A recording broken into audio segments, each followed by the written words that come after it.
Subscribe কৰিব IPL Rahman YouTube চেনেলক আৰু লগত থকা বেল আইকনটো ক্লিক কৰি অল কৰি দিব আৰু ভিডিঅটো লাইক কৰি দিব। নমস্কাৰ, মই আপিএল ৰহমান আৰু স্বাগতম জনাইছোঁ এইটো ইউটিউব চেনেললৈ। চ' আজি আমি পঢ়িম তোমালোকৰ ক্লাছ 10ৰ হিন্দী, ইয়াক H4 বুলি কোৱা হয়। ACILC 2023 কাৰণে হিন্দীৰ কি ইম্পৰ্টেণ্ট আছে গোটেইখিনি আমি প্ৰজ আৰু পয়েট্ৰি, পদ্য আৰু গদ্য যিখিনি আছে হিন্দীৰ সেইখিনি আমি ডিছকাছ কৰিম। सो प्रथम जो लेसन 1 दिसे हमारा अब हम मैं हिंदी से बात करने की कोशिश करता हूँ। सो हमारा लेसन जो 1 दिया गया है, नींव की ईंट मतलब घर के जो नींव होता है नीचे होता है जो भेटीर ईटा, सो इसके बारे में दिया गया है। सो इसका आंसर करेंगे, कौन सा इंपॉर्टेंट है वो भी देखेंगे और हिंदी का सारे चैप्टर का हम आज डिस्कस करेंगे इंपॉर्टेंट, ठीक है। तो आप लोगों का काम एक ही है, आप चैनल को अगर सब्सक्राइब नहीं किया है तो सब्सक्राइब कर दीजिएगा और वीडियो को लाइक कर दीजिएगा। अभ्यास माला में जो पहला क्वेश्चन दिया गया है नींव की ईंट का कि बोध एवं विचार।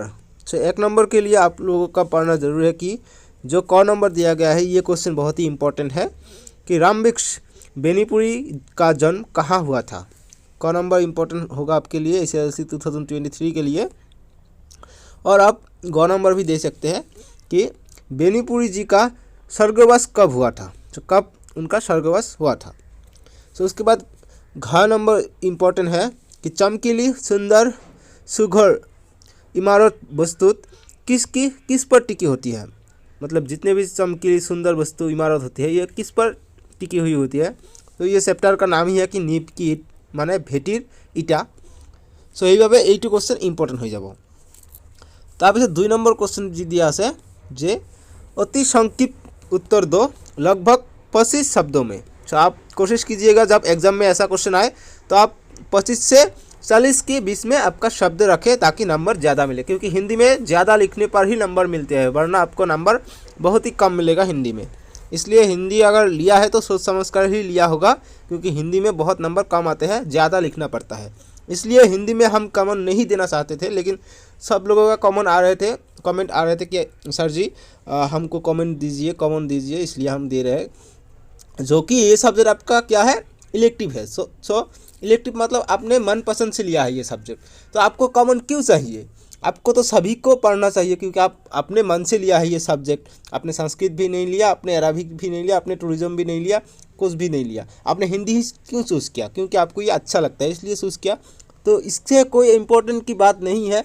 मैं आपको तो यही सलाह दूंगा कि जितने भी सारे पार्ट है ये सब आप पढ़ो, जितने भी अभ्यास माला है इसमें सब कुछ जान लो, और जिसका जो भी पार्ट है इसका हर पार्ट को अच्छे से पढ़ो। हर पार्ट को अच्छे से पढ़ना क्यों ज़रूरी है, क्योंकि अगर यहाँ पे जो लिखा हुआ है लेसन 1 नींव की ईंट, ये पार्ट अगर अच्छे से पढ़ोगे तो क्वेश्चन जो भी कुछ आएगा तो आप बना के लिख सकते हो, क्योंकि आपको हिंदी आता है कि नहीं आता है आप मुझे कमेंट सेक्शन में ज़रूर बताइएगा। और मेरा हिंदी कैसा है आप भी मुझे बता दीजिएगा कि हमारा हिंदी ठीक है कि नहीं ठीक है। सो उसके बाद जो लेसन 2 है छोटा जादूगर, इससे भी बहुत सारे क्वेश्चन आते हैं, तो इसको भी ध्यानपूर्वक पढ़ें। कृपया आप क्या करें कि सभी पढ़ें, ठीक है। इलेक्टिव सब्जेक्ट से मैं इम्पोर्टेंट नहीं देना चाहता, क्योंकि इलेक्टिव सब्जेक्ट ऐसा एक सब्जेक्ट है जो बच्चे मनपसंद से लेते हैं। इसलिए यहाँ पे मुझे लगता है कि सभी स्टूडेंट जितने भी क्वेश्चन हैं उन सब का उत्तर सब तुम लोग जान चुके हो और जानते हो। सो इसमें से इम्पोर्टेंट देना बहुत ही मुश्किल है, इसलिए मैं नहीं दे रहा हूँ, क्योंकि मैं जो इम्पोर्टेंट है मेरे लिए और जो आपके एग्ज़ाम में आएगा वही मैं इम्पोर्टेंट दूंगा। लेकिन ये इलेक्टिव सब्जेक्ट है, इसमें इम्पोर्टेंट देना बहुत ही ज़्यादा मुश्किल है, क्योंकि क्वेश्चन कहीं से भी आ सकते हैं। उसके बाद लेसन 3 नीलकंठ, ये भी आप अच्छे से पढ़ लेना, सभी क्वेश्चन पढ़ लेना अभ्यास माला के। उसके बाद भोलाराम की जीप लेसन 4, लेसन 5 सड़क की बात, ये भी अच्छे से पढ़ना। उसके बाद लेसन 6 जैसे चिड़ियों की अनूठी दुनिया, सो ये भी अच्छे से पढ़ना आप लोग, सारे क्वेश्चन आ जाएंगे, ईजी है, सब बना के लिख सकते हैं। उसके बाद पोएम सेक्शन में जो लेसन 7 है कि साखी, ये कविता है, तो अच्छे से पढ़ना, इसका मूल भाव बहुत इंपॉर्टेंट है, कविताओं के मूल भाव पढ़ना बहुत ही इंपॉर्टेंट है। लेसन 8 जो पद त्रय, ये कविता है, इसका भी मूल भाव आप बिल्कुल से पढ़ लेना।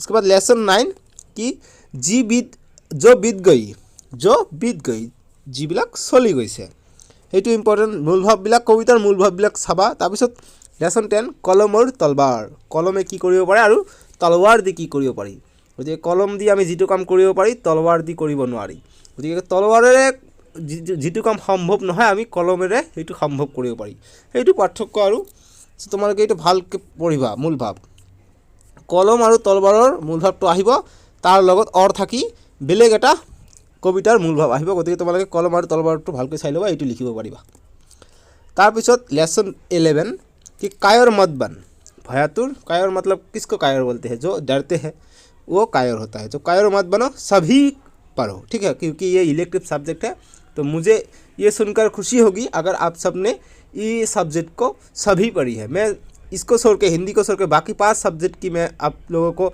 ऑलरेडी इम्पोर्टेंट दे चुका हूँ तो उसमें से अगर पढ़ेंगे तो कॉमन आ जाएगा लेकिन इलेक्टिव सब्जेक्ट बहुत ही कठिन सब्जेक्ट है एक्चुअली कठिन नहीं है कॉमन देना कठिन है बाकी तो सब्जेक्ट बहुत इजी है आपको बस लिखना बहुत ज़्यादा पड़ेगा वरना आपको मार्क्स बिल्कुल भी नहीं आएंगे उसके बाद लेसन 12 मित्रिका ये भी बहुत इंपॉर्टेंट पोइट्री है कविता है इसका अच्छे से पढ़ना ठीक है तो इतना ही था इस वीडियो में तो आप वीडियो को लाइक करिब ठीक है सर लाइक कर दीजिएगा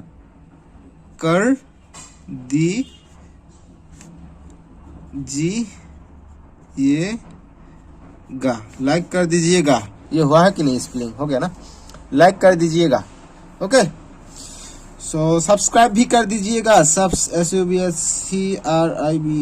सब्सक्राइब कर दीजिए